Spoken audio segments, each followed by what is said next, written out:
안녕하십니까. 우리 이번 수양회 때 묵상했었던 빌립보서 말씀 한번 보도록 하겠습니다.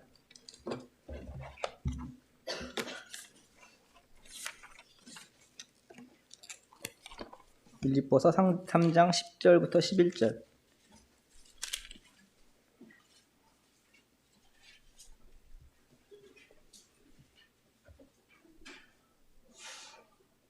빌립보서 3장 10절부터 11절 읽어드리겠습니다. 내가 그리스도와 그 부활의 권능과 그 고난의 참여함을 알고자 하여 그의 죽으심을 본받아 어떻게 해서든지 죽은 자 가운데서 부활에 이르려고 하노니. 이 빌립보서에서 사도 바울은 죽음에 대해서 이렇게 이야기를 하고 있습니다. 그리스도와 그 부활의 권능과 고난의 참여함을 알고자 하여서 그의 죽으심을 본받고 싶다라고 이야기를 하고 있습니다. 이제 우리 그 강단 말씀에서도 전해졌는데요. 죽음을 통하여서 우리 주님을 배우기를 원하는 것이 사도 바울의 마음이었습니다. 자신의 죽음이 또 우리 주님을 향한 그 순교가 그 하나님 앞에 아름답게 드려지기를 원하는 것이 빌립보서에서 기록된 사도 바울의 모습이었습니다. 그런데 데살로니가 전서 한번 보도록 하겠습니다. 데살로니가서 전서 4장 뒤로 좀 가셔서요.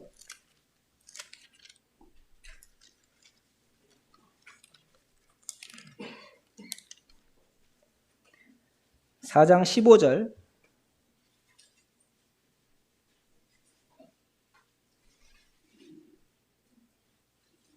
데살로니가전서 4장 15절. 우리가 주의 말씀으로 너희에게 이것을 말하노니 주께서 강림하실 때까지 우리 살아남아 있는 자들도 자는 자보다 결코 앞서지 못하리라. 17절. 그 후에 우리 살아남은 자들도 그들과 함께 구름 속으로 끌어올려 공중에서 주를 영접하게 하시리니 그리하여 우리가 항상 주와 함께 있으리라. 15절 17절 보게 되면 이렇게 표현하고 있습니다. 우리 살아남아 있는 자도 자는 자보다 결코 앞서지 못하리라. 17절에 우리 살아남은 자들도 그들과 함께 이렇게 표현하는 걸 봐서 이 데살로니가 전서를 쓴 사도 바울의 마음은 살아남아 있는 상태에서 우리 주님께서 오셔서 자신을 들려 올라가기를 이제 바라는 마음이 있었던 것입니다. 그래서 빌립보서에서는 자신의 죽음에 대해서 이야기를 하고 있다라고 하면은 이 데살로니가 전서에서는 그 살아남은 상태에서 휴거가 되기를 바라는 마음이 기록이 되어 있는 거죠. 그리고 한 군데 더 보도록 하겠습니다. 디모데후서입니다.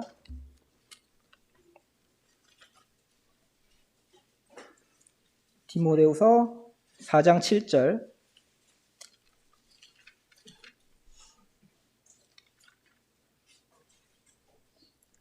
4장 7절. 나는 선한 싸움을 싸우고 나의 달려갈 길을 마치고 믿음을 지켰으니. 18절입니다. 주께서 나를 모든 악한 일에서 건져내시고 또 그의 천국에 들어가도록 구원하시리니 그에게 영광이 세세 무궁토록 있을지어다. 아멘. 이렇게 되어 있습니다. 그래서 디모데후서에서는 어떤 부분이 기록이 되어 있냐면은 아까 말씀드린 데살로니가 전서인 대로 순교에 관한 부분이 나와 있지는 않고요. 명확하게 나와 있지는 않고요. 그 다음에 빌립보서에 나와 있는 대로 어떻게 휴거를 말하고 있지 않습니다. 그런데 디모데후서에서 이야기하고 있는 것은 무엇이냐면 자기의 믿음을 끝까지 지켰다. 또 지킬 수 있도록 기도하고 있는 부분이 기록이 되어 있습니다. 세 가지 부분 이제 사도 바울의 죽음에 대해서 어떻게 생각하는지를 말씀을 드렸는데요. 시기상으로 가장 먼저 되는 것은 데살로니가 전서에 있는 말씀이 제일 기록이 먼저가 되어 있습니다. 이때는 사도 바울은 휴거에 대해서 이야기를 하고 있었습니다. 그리고 그 다음에 기록된 부분이 빌립보서입니다. 빌립보서는 아시다시피 우리가 옥중서신이라고 얘기를 하죠. 사도 바울이 로마에서 감옥에 갇혔을 때 또는 가택연금에 당하고 있는 상태에서 그가 바란 죽음은 뭐냐면은 자신의 죽음을 통하여서 하나님과 본받는 것, 그것을 이야기를 하고 있습니다. 그리고 디모데 전후서를 보게 될 때 특별히 디모데 후서는 우리가 보통 사도 바울의 마지막 서신, 거의 유서와도 같은 서신이라고 얘기를 하게 될 때 그의 마지막에 무엇을 얘기를 하고 있냐면 잘 믿음을 지킬 수 있도록 한다는 것을 하나님 앞에 이제 기도하고 있는 모습을 볼 수 있습니다. 그래서 이 세 가지 관점이 시기별로 이렇게 다른데 그렇게 된 배경들을 한번 조금 살펴보려고 합니다. 먼저 데살로니가 전서 우리가 4장 15절 17절 봤는데 사도행전으로 한번 가보도록 하겠습니다. 사도행전 18장 먼저 한번 보도록 하겠습니다.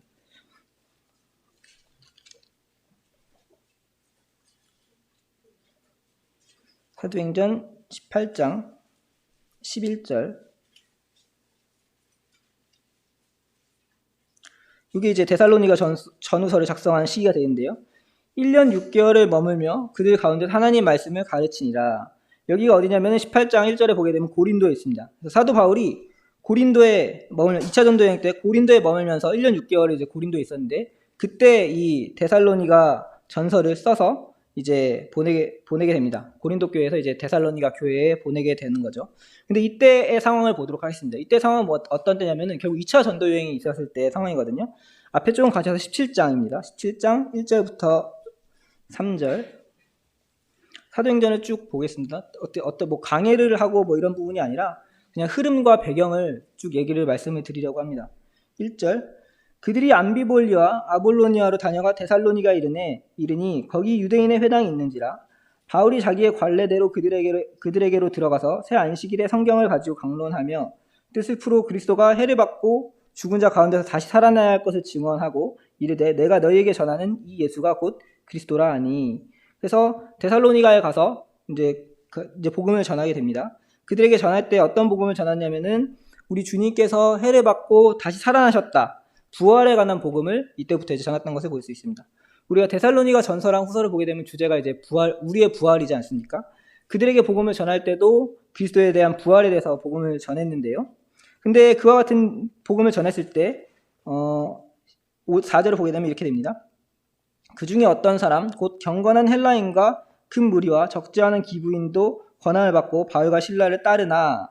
5절. 그러나 유대인들은 시기하여 저자의 어떤 불량한 사람들을 데리고 때를 지어 성을 소동하게 하여 야손의 집에 침입하여 그들을 백성에게 끌어내려고 찾았으나. 이게 보게 되면은 4절과 5절이 대비되는 것을 볼 수 있습니다. 4절은 어떤 거냐면은 경건한 헬라인과 그 다음에 기부인들, 그런 사람들이 하나님의 말씀을 들었을 때 그 말씀의 권함을 잘 받았는데, 5절에 보게 되면은 그 중에는 그들을 시기하는 사람들이 있었습니다. 유대인들이 있었던 것이죠. 그들을 시기해가지고 불량한 사람들을 데리고 가서 야손의 집이 침입해서 그들을 끌어내려고 하는 그런 모습을 볼 수 있습니다. 또 반면에 11절에 보게 되면 이렇게 되어 있습니다. 우리 너무나 잘 아는 구절인데요. 베레아에 있는 사람들은 데살로니가에 있는 사람들보다 더 너그러워서 간절한 마음으로 말씀을 받고 이것이 그러한가요? 날마다 성경을 상고함으로. 2차 전도여행을 하면서 복음을 계속 전하게 되는데 그 복음이 굉장히 잘 전파가 됩니다. 그래서 어떤 사람들은 구원을 받고 잘 받아들이는 반면에 어떤 사람들은 오히려 이것을 시기해서 사도 바울을 끌어내고 그를 어떻게든 제거하려고 하는 그런 마음이 있었습니다. 그래서 이 대조가 되는, 믿는 무리와 믿지 않는 무리가 대조되는 현상들이 이 데살로니가 전서를 쓰기 전후 시점에 해가지고 그런 상황들이 배경으로 발생되는 것을 볼 수 있습니다. 18장에서도 비슷한 내용이 나타나는데 18장 2절입니다.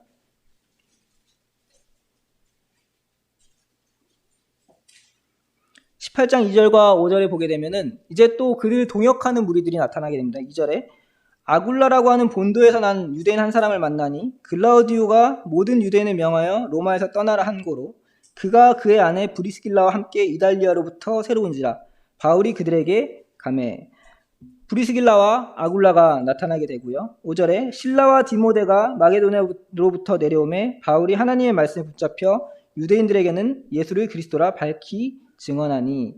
이제 고린도에 이르렀더니 이제 고린도에서 그가 이제 데살로니가 전서를 기록했다고 아까 말씀드렸지 않습니까? 11절에 고린도에 갔더니 그 아굴로라고 하는 사람도 만날 수 있었고, 그 다음에 브리스길라와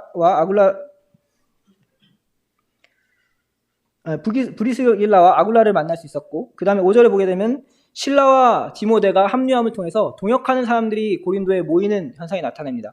그들이 모이는 가운데 사도 바울에게 큰 위로가 되었기 때문에 이제 5절에 보게 되면 바울이 하나님 말씀에 붙잡혀 유대인들에게는 예수는 그리스도라 밝히 증언하게 됩니다. 동역자가 생기고 같이 함께하고 말씀을 함께할 수 있는 사람들이 이렇게 모이게 되는 일이 나타나게 됩니다. 그런데 6절에서는 또 거기에 대해서 대조되는 모습이 나타납니다. 6절에서는 그들이 대적하여 비방하거늘 바울이 옷을 털면서 이르되 너희 피가 너희 머리로 돌아갈 것이요 나는 깨끗하니라. 이후에는 이방인에게로 가리라 하고. 그래서 아굴라와 브리스길라가 나타나고 실라와 디모데가 같이 동역하는 가운데서 아름다운 그 사역을 복음 전도를 하고 있는 모습 가운데 그들을 대적하는 무리들이 계속해서 나타나게 되는 것입니다. 그런 것들을 보게 됐었을 때 두 대조하는 무리들을 보고 사도 바울이 있었을 때 그의 마음이 어땠을지, 그것이 데살로니가 전서에 기록된 것을 보게 됐었을 때 그의 소망이 뭐였느냐, 내가 사랑하는 사람들, 또 나와 함께 동역하는 사람들, 그 사람과 함께 있는 것, 또 그것을 떠나 이제 그들과 함께 우리 주님 앞에 나아가 휴거가 되는 것, 그것이 이제 그 당시의 바람이었겠죠. 하나님 말씀이 잘 전파되고 그 가운데 동역하는 사람들이 계속해서 더해지고 하나님의 역사가 막 일어나는 걸 봤었을 때, 이제 이 교회가 잘 되고 했었을 때 이제 주님만 오시게 되면은 이 일이 아름답게 되겠구나, 우리 또 주님이 오시기 얼마 남지 않았겠구나, 이런 생각을 이제 사도 바울은 했겠죠. 18장 9절 10절 한번 보겠습니다. 밤에 주께서 환상 가운데 바울에게 말하시되 두려워하지 말며 침묵하지 말고 말하라. 내가 너와 함께 있음에 어떤 사람도 너를 대적하며 해롭게 할 자가 없을 것이니 이는 성중에 내 백성이 많음이라 하시더라. 그래서 주님께서도 그에게 환상 중에 얘기하신 게 뭐냐면은 두려워하지 말라. 그리고 내가 너와 함께 있다. 그리고 너를 대적해서 해롭게 할 사람이 없다. 그래서 그의 사역을 주님께서도 도와주시고 이제 이 일이 잘 흥왕돼서 그가 어떤 죽음이나 이런 부분보다도 하나님의 말씀을 잘 전파하는 그런 상황 가운데 있었던 것입니다. 그래서 세상과 교회 간의 괴리는 계속해서 사도 바울은 느끼고 있는 가운데서 그 사도 바울은 하나님의 복음을 전하면서 부활의 소망을 갖게 되었던 것이겠죠. 그게 이제 데살로니가 전서를 쓴 배경이고요. 두 번째 빌립보서를 쓴 배경을 한번 좀 생각해 보도록 하겠습니다. 빌립보서는 AD 61년부터 2년 사이에 로마 감옥에서 작성을 하게 됩니다. 사도행전 19장으로 조금 넘어가 보도록 하겠습니다.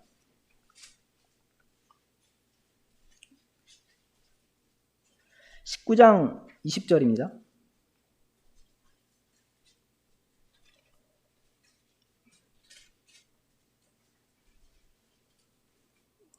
잠시만요. 19장 20절.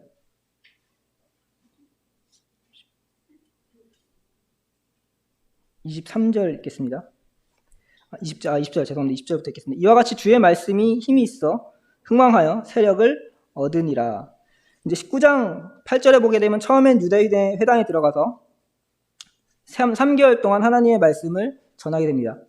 그리고 10절에 보게 되면 2해 동안 이같이 하니 아시아에 사는 유대인이나 헬라인이나 다 주의 말씀을 듣더라 하고 되어 있는데, 그리고 20절에 이와 같이 주의 말씀이 힘이 있어 흥왕하여 세력을 얻으니라. 그래서 에베소에서 두 해 동안 이 말씀을 전하는 동안에 하나님의 말씀이 힘이 있어서 흥왕하고 세력을 얻게 되는 상황이 나타납니다. 굉장히 이제 하나님의 말씀이 부흥되는 그런 현상이 나타나게 된 것이죠. 그런데 이와 같은 때에 이제 23절에 보게 되면은 이제 소동이 일어나게 됩니다. 23절.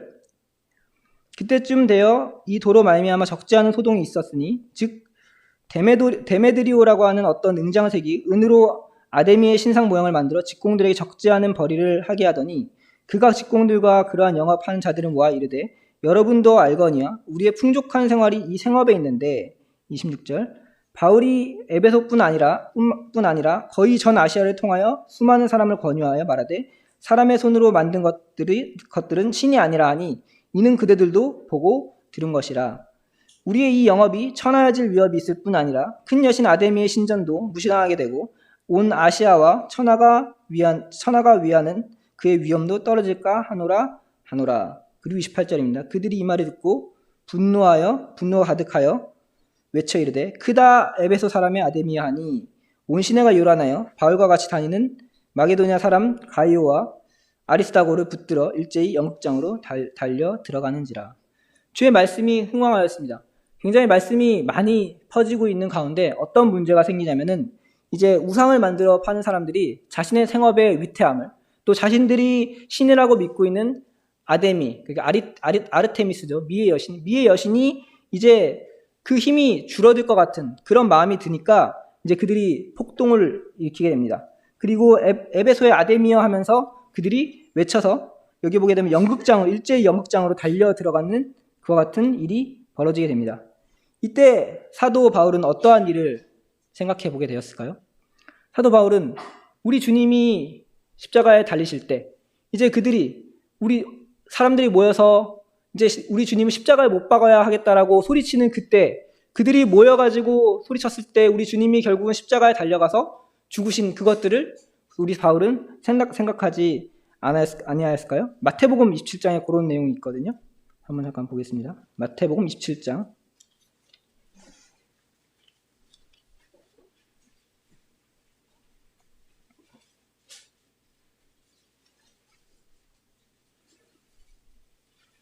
22절입니다.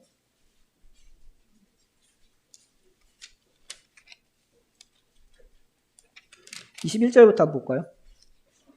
총독이 대답하여 이르되 둘 중에 누구를 너희에게 놓아주기를 원하느냐? 이르되 바라바로소이다.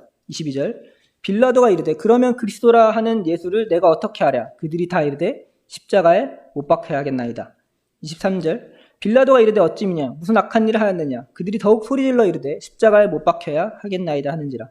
24절 빌라도가 아무 성과도 없이 도리어 밀란이 나려는 것을 보고 물을 가져다가 무리 앞에서 손을 씻으며 이르되 이 사람의 피에 대하여 나는 무죄하니 너희가 당하라. 빌라도가 봤었을 때 우리 주님은 아무런 죄가 없었습니다. 그래서 빌라도는 어떻게든 우리 주님을 내어주려고 이제 그 주님이 죄가 없다라고 얘기를 하시고 또 채찍질만으로 내어주시려고 채찍질하게 됐는데 전혀 사람들이 미동하지 않았습니다. 그래서 예수님과 비교했었을 때 더 흉악한 강도인 바라바를 두고 둘 중에 누굴 놓아주겠느냐라고 했었을 때 그들의 대답은 우리 주님이었습니다. 그들이 폭동이 일어나고 밀란이 일어나려고 하니까 아무리 빌라도라고 해도 그가 권력을 잡은 자일지라도 그는 우리 주님을 내어줄 수밖에 없었고 결국 우리 주님은 십자가에 달려서 돌아가시게 됩니다. 물론 바울은 그 일이 모든 것이 하나님의 계획 가운데 있고 그 십자가에 우리 주님이 달리심을 통하여서 인류의 구원 또 자신의 구원과 연결되었다는 것을 사도 바울은 생각해 보게 되었을 것입니다. 마찬가지로 이 에베소에서 그가 하나님의 말씀을 전하였을 때 하나님의 말씀은 흥황하여서 널리 퍼졌는데 이제 그와는 반대로 그들을 핍박하는 무리들이 우리 사도 바울을 이제 끌고 가서 그를 죽이고자 하는 폭동이 일어나게 되는 것입니다. 그들의 생업이 위태로웠기 때문에 또 그들이 믿는 우상이 위태로웠기 때문에 그들은 이제 여러 명이 모여가지고 폭동을 일으키죠. 마치 우리 주님을 십자가에 달기 전에 유대인들의 모습과 마찬가지였습니다. 사도 바울은 이런 것들을 보고 경험하였을 때 어떤 생각을 하였겠습니까? 이제 나는 죽을 수도 있겠구나. 그 전에는 대립하는 교회가 있고 그들이 대립하는 사람도 있었으면은 그들 사이에서 괴리감을 느끼면서 이제는 주님과 함께 있는 우리가 항상 주와 함께 있으리라고 하는 그와 같은 소망이 사도 바울에게 있었고 이제 곧 주님이 오시겠구나. 주여 어서 오시옵소서 하는 그 바람이 사도 바울에게 있었다라고 하면은 이제 시기가 지나고 나서 불과 몇 년이긴 하지만 그의 삶 가운데 많은 죽음을 경험하게 됩니다. 사도행전 20장으로 또 한번 가보도록 하겠습니다. 20장 1, 2절입니다.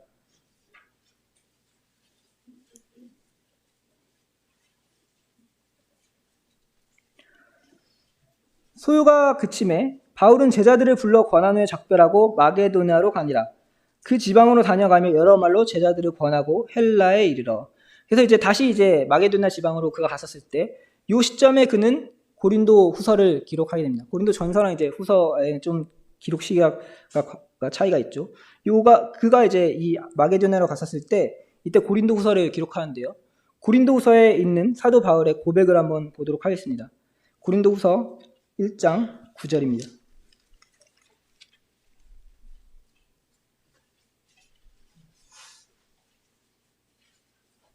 8절부터 9절 읽겠습니다.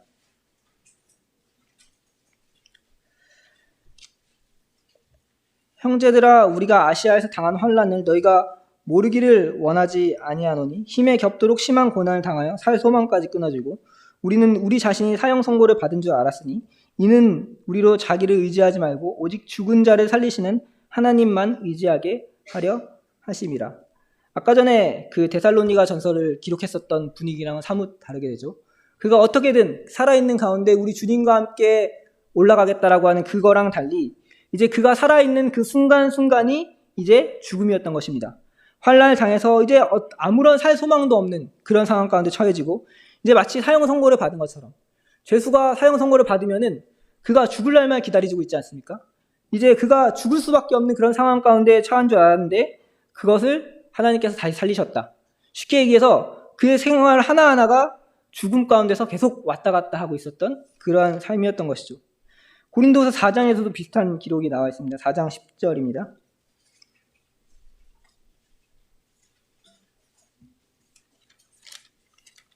4장 10절 11절 우리가 항상 예수의 죽음을 몸에 짊어짐은 예수의 생명이 또한 우리 몸에 나타나게 하려 함이라. 우리 살아있는 자가 항상 예수를 위하여 죽음에 넘겨짐은 예수의 생명이 또한 우리 죽을 육체에 나타나게 하려 함이라. 그래서 이제 지금 이 시기는 아직 로마 교회에 가기 전의 시기이긴 하지만 이제 그 고린도 전서를 기록하고 고린도 후서를 기록할 때쯤에 됐었을 때는 2차 전도 여행 후반부 됐었을 때는 이제 그의 삶 가운데서는 이미 죽음의 그림자가 드리워져 있었던 것이죠. 그래서 항상 예수의 죽음을 몸에 짊어지고 있다라고 하는 것입니다. 하지만 이제 그 죽음의 경험을 통하여서 때로는 실제적으로 죽음을 통하여서 그들의 삶 가운데서 예수의 생명이 우리 주님의 생명이 나타날 수 있도록 그는 생활했다고 되어 있습니다. 한 군데만 더 볼까요? 고린도후서 11장 23절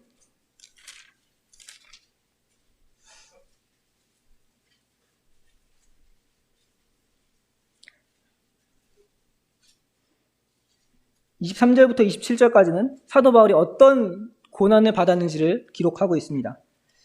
좀 길지만 그냥 읽어보겠습니다. 그들이 그리스도의 일꾼이냐 정신없는 말을 하거니와 나는 더욱 그러하도다.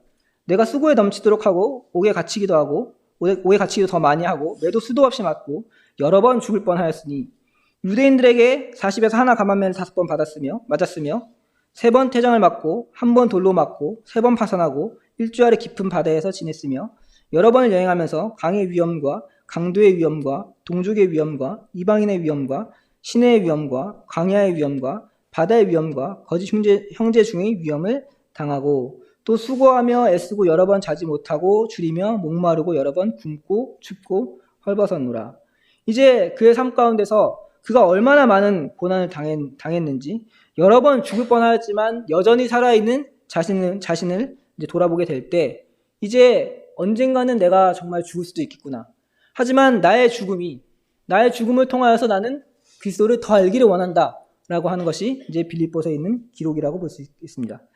사도행전 다시 순차적으로 한번 보기 위해서 20장을 한번 좀 가보도록 하겠습니다. 그래서 이 당시에 사도 바울은 이제 죽음에 대한 생각을 많이 하였던 것 같습니다. 사도행전 20장 24절입니다.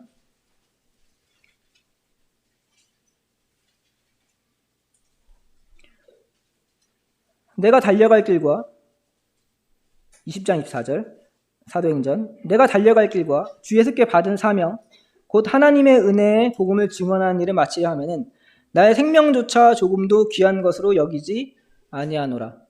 이 고백은 무엇이냐면 이제 내가 복음을 전하기 위해서 죽을 수도 있다. 난 이제 죽으러 간다. 이런 뜻이 있지 않겠습니까? 그래서 이 복음을 전하는 일에 자신의 생명을 조금도 귀한 것으로 여기지 않는다라고 했었을 때 이제 복음을 전함을 통하여서 내가 죽을 수도 있겠다는 생각을 사도 바울은 계속해서 했었던 것 같습니다. 21장에는 어떤 얘기가 나옵니까? 아가보에서 온 선지자가 로마로 가지 못하도록 그를 말리죠. 20장은 이제 3차 전도에 제가 아까 잠깐 말씀드린 것 같습니다. 아가보라는 선지자가 이제 그 로마로 가지 못하게 이제 예언을 하죠. 그리고 이제 그 비유를 보게 될 때 이제 바울의 띠를 가져다가 손발에 묶고 나서 이제 예루살렘으로 가게 되면은 이제 그 손발이 묶여서 이방인들에 넘겨질 것이다. 이런 예언을 받게 되죠. 그래서 사람들이 막 울면서 말립니다. 그렇지만 이제 13절에 보게 되면 사도행전 21장 13절에 보게 되면 바울이 대답하되 여러분이 어찌하여 울어 내 마음을 상하게 하느냐. 나는 주 예수의 이름을 위하여 결박당할 뿐 아니라 예루살렘에서 죽을 것도 각오하였노라. 이렇게 하면서 이제 3차 전도행이 끝나고 이제 로마로 넘어가게 됩니다. 그 로마에서 가서도 그는 어떤 일이 있었습니까? 이제 대제사장 아나니아 앞에도 서고 이제 벨릭스 앞에도 서고 아그리빠 앞에도 서고 하는 그런 과정 가운데서 그는 계속해서 복음을 증언하고 자신의 간증을 하게 됩니다. 근데 그런 과정에서도 제가 간단하게만 말씀드리는데 그를 죽이려고 한 자객들이 나타나가지고 그 일을 누가 막아주기도 하고 그가 이제 막고 있는 것을 총독 베스도가 막아주기도 하고 그런 일들이 있습니다. 그래서 로마로 가는 과정에서도 그는 계속해서 그를 죽이려고 한 사람들과의 그 생명의 위협을 받고 있었고 심지어 그가 압송당할 때는 27장에 보게 되면 어떤 일이 있냐면 유라굴로 광풍이 불어서 배가 파산할 것 같은 그런 일이 벌어지고 독사가 사도 바울의 손을 물게 되는 그와 같은 일도 사도 바울은 경험하게 됩니다.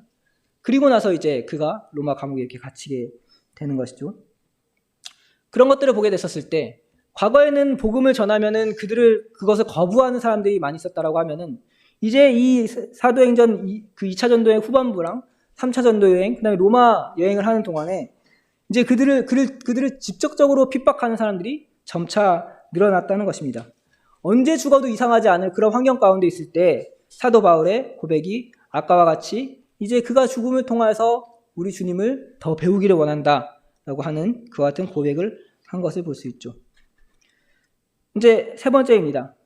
디모데 후서 4장 7절 한번 말씀 다시 한번 볼까요? 좀 아까 읽어서.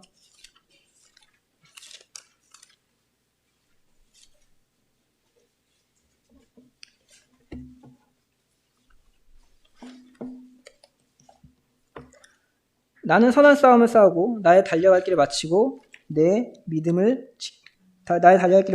믿음을 지켰으니 이렇게 되어 있습니다. 이제 사도 바울의 말년이 되었습니다. 그 여러 우여곡절이 있었지만 어쨌든 사도 바울은 하나님께서 보호하신 가운데 그는 죽지 않았고 이제 그가 마지막이 다가왔었을 때를 그는 직감하고 있었습니다. 디모데후서 4장 18절도 한번 읽어볼까요? 주께서 나를 모든 악한 일에서 건지시고 또 그의 천국에 들어가도록 구원하시리니 그에게 영광이 세세 무궁토록 있을지어다. 아멘. 그를 이제 하나님께서는 계속해서 지켰던 것을 볼 수 있습니다. 그런데 그가 이제 죽을 날이 다가왔었을 때 그가 빌립보서의 고백처럼 이제 그의 죽음을 통하여서 우리 주님을 배울 수 있다라고 하는 고백이 마지막 유언처럼 나와 있는 것이 아니라 이 디모데후서에는 자신이 지켜온 믿음에 대해서 감사하면서 거기에 대한 이제 죽음을 마무리하려고 하는 사도 바울의 모습이 나타나 있습니다. 그건 이제 이 시대의 또 배경이 바뀌었기 때문이겠죠. 디모데전서 1장 한번 해보겠습니다.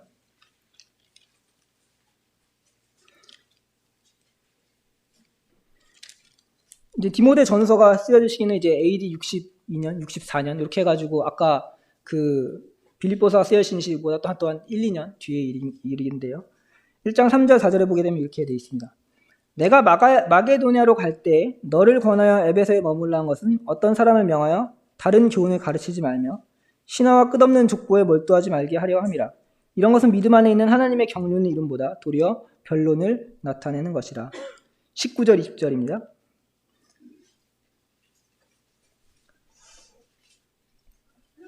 믿음과 착한 양심을 가지라. 어떤 이들은 이 양심을 버렸고 그 믿음에 관하여는 파산하였느니라. 그 가운데 후메네오와 알렉산더가 있으니 내가 사탄에 내어준 것은 그들로 훈계를 받아 신성을 모독하지 못하게 하려 함이라. 이렇게 되어 있습니다. 자, 배경이 또 어떻게 바뀌었습니까? 처음에는 하나님의 말씀이 흉화합니다. 그것을 받아들인 사람과 받아들이지 않는 사람이 있었다라고 하면은 이제 그 중간 시기에는 어떤 일이 있었냐면은 사도 바울을 어떻게든 죽이려고 하는 핍박하고 사도 바울을 죽이려고 하는 그러한 사람들이 그들 환경 가운데 나타났습니다. 그런데 지금 조금 더 시기가 지나고 났더니 어떤 일이 벌어지냐면은 잘못된 가르침, 거짓 선지자, 진리를 왜곡하는 사람들이 점차 나타나게 된 것입니다. 디모데전서 6장 20절부터 21절도 한번 보겠습니다.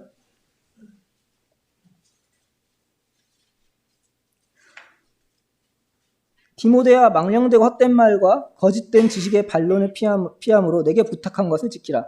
이것을 따르는 사람들이 있어 믿음에서 벗어났느니라. 은혜가 너희와 함께 있을지어다. 사도 바울은 평생을 복음을 전해왔습니다. 그리고 그가 갈라디아서에 썼을 때 다른 복음은 없다라고 강력하게 주장을 하였습니다. 그런데 그 복음을 전파하는 과정 가운데서 앞선 시기에는 이 교훈에 대해서 무력적으로 핍박을 하는 사람도 있었다라고 하면은 이제 시간이 많이 지난 다음에는 이것을 변질시키고 잘못된 진리를 가르치고 하는 사람들이 점차 나타나게 되었다는 것입니다.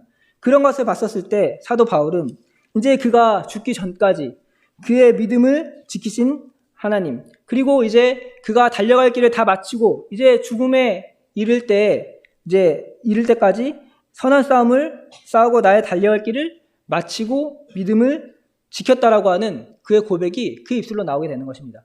어떤 사람은 같이 동역하는 사람이지만 어떤 사람은 떠나가고 어떤 사람은 잘못된 교훈에 빠져버리고 하는 그런 것들이 아니라 그의 믿음을 끝까지 지켰다는 것에 대해서 그는 안도하고 이제 마지막을 준비하고 있는 것을 볼 수 있습니다. 그래서 사도 바울의 그 죽음에 대한 관점이 처음에는 주님과 함께 살아서 휴거돼서 그 주님과 함께 항상 함께 있는 것, 그의 바램은 그거였습니다.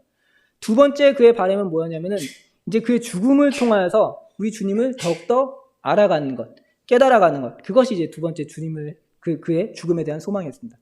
그의 마지막, 이제 죽기 직전에 나와 있는 그의 마지막 바램은 뭐냐면 그의 마지막까지 선한 싸움을 싸우고 그의 믿음을 지키는 것, 그리고 이제 주님 앞에 가는 것이 그의 믿음의 마지막이었습니다. 뭐가 더 좋다라고 생각하십니까? 이게 믿음에 따라 이렇게 더 바뀌어가는 걸까요? 이렇게? 사도 바울이 처음에는 이제 그래도 좀 믿음이 좀 약했다가 이제 좀 더 믿음이 강해지면서 바뀌었을까요? 그래서 왜 이와 같이 그가 점점 그 자신의 죽음에 대해서 다르게 생각을 했었을까?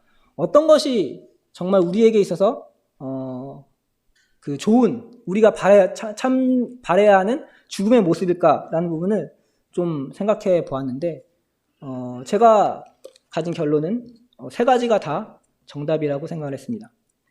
생각해 보게 되면은 사도 바울의 믿음은 변한 것이 전혀 없습니다. 그의 믿음은 무엇이냐면은 그가 어느 순간, 어느 때에, 어느 장소에 있던지 그는 주님을 부끄럽지 않게 섬겼다는 것입니다. 다만 주님이 그를 부르시면은 그는 주님 앞에 갈 준비가 항상 되어 있었던 사람입니다. 첫 번째 시기에는 그를 핍박하는 사람이 없었기 때문에 이제 그 교회와 세상 사람들과의 괴리 가운데서 자기가 사랑하는 교회와 함께 하나님 앞에 휴거되는 것, 이것이 그에게 있어서 기쁨이고 아름다운 것이라고 생각을 하였던 것입니다. 그런데 사도 바울의 믿음은 변함이 없었지만 환경이 변화를 하였습니다. 그가 죽을 수밖에 없는 상황, 그가 많은 핍박 가운데 있는 그런 상황 가운데 있을 때 진짜로 내가 죽을지도 모른다고 했었을 때 그의 죽음은 하나님 앞에 영광을 드리기를 원하는 죽음으로 그의 소망이 바뀌었던 것입니다. 마지막 시기에 잘못된 진리가 퍼지게 될 때 그는 여전히 그의 믿음을 지키기를 원했고 지켜내었던 것입니다. 그와 같은 시기에는 그의 죽음이 변질되지 않게, 그 믿음이 변질되지 않기를, 마치 솔로몬 왕이 처음에는 하나님을 너무나 사랑했지만 이제 많은 부인들로 인해서 그 믿음이 점차 타락하였던 것처럼 그런 것이 아니라 내가 죽음의 끝까지, 죽기까지, 우리 주님이 부르실 때까지 그의 믿음을 지키기를 그는 바라였던 것입니다. 우리 성도님들은 어떠한 죽음에 대해 생각을 하고 계십니까? 물론 지금 우리가 살아가기 때문에 죽음에 대한 부분을 생각하지 않으실 수도 있습니다. 어떤 분은 많이 생각하실 수도 있겠지만 어떤 분은 그저 그냥 내가 지금 살아가는 것에 의해서, 또 어떤 청년들 같은 경우에는 이제 나는 지금 조금 더 성장해서 이제 교회 안에서 이런 일을 더 하고 싶어, 이런 소망이 있을 수도 있을 것입니다. 그런데 우리는 어떠한 죽음을 우리가 기다리고 있는지, 우리에게 어떤 죽음이 준비되고 있는지를 한번 생각해 보면 좋은 계기가 될 것 같습니다. 지금 우리는 평안한 가운데 또 그 말씀이 잘 전해지고 있는 가운데 있다라고 하면은 우리는 아마도 휴거에 대한 바람을 가지고 있을지도 모르겠습니다.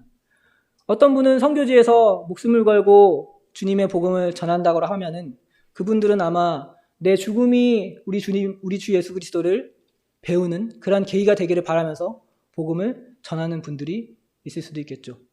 어떤 분은 이제 그 생의 마지막 가운데 연세가 많이 되시고 또 그런 상황 가운데 있을 때는 끝까지 믿음을 지키기를 기도하실 것입니다.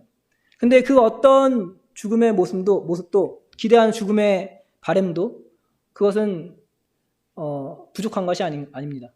다만 내가 지금 우리 주님이 부르신다고 하셨을 때 휴가가 되든 아니 나의 죽음으로 되든 때로는 병들어 죽든 간에 나는 나의 죽음이 주님 앞에 부끄러움이 없는가?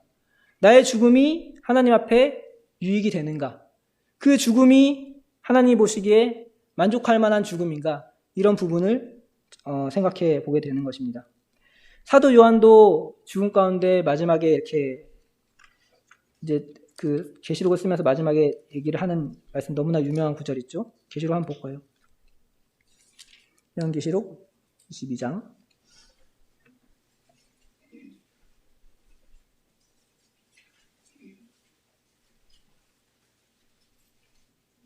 20절. 이것들을 증언하신 이가 이르시되 내가 진실로 속히 오리라 하시거늘 아멘 주 예수여 오시옵소서. 사도 요한의 바램은 휴거. 근데 주님께서 빨리 오신 휴거를 바라는 사도 요한의 바램이었습니다. 그는 다른 많은 사도들보다 가장 오래 살았던 사도죠. 그의 바램은 아멘 주 예수여 오시옵소서. 이제 그가 말년까지 계시록을 마지막으로 작성하는 그 시간까지 그는 여전히 믿음을 지키고 있었고 우리 주님이 오시기만을 바라고 있습니다. 우리 성도님들은 어떤 기대를 바라고 계십니까? 주님 빨리 오십시오. 내가 지금 살아가고 있는 이 곳이 너무나 힘들기 때문에 주님 빨리 오십시오. 그런 기도도 좋습니다. 이제 나의 죽음이 주님 앞에 아름다운 순교로 되기를 원하시는 분도 있을 수 있습니다. 그리고 어떤 분들은 이제 생애 마지막에 아름다운 믿음을 지키는 그와 같은 믿음을 지킬 수도 있습니다. 어떤 죽음을 생각하고 계십니까? 모두 다 우리 주님이 받으시기에 아름다운 죽음이라고 생각이 됩니다.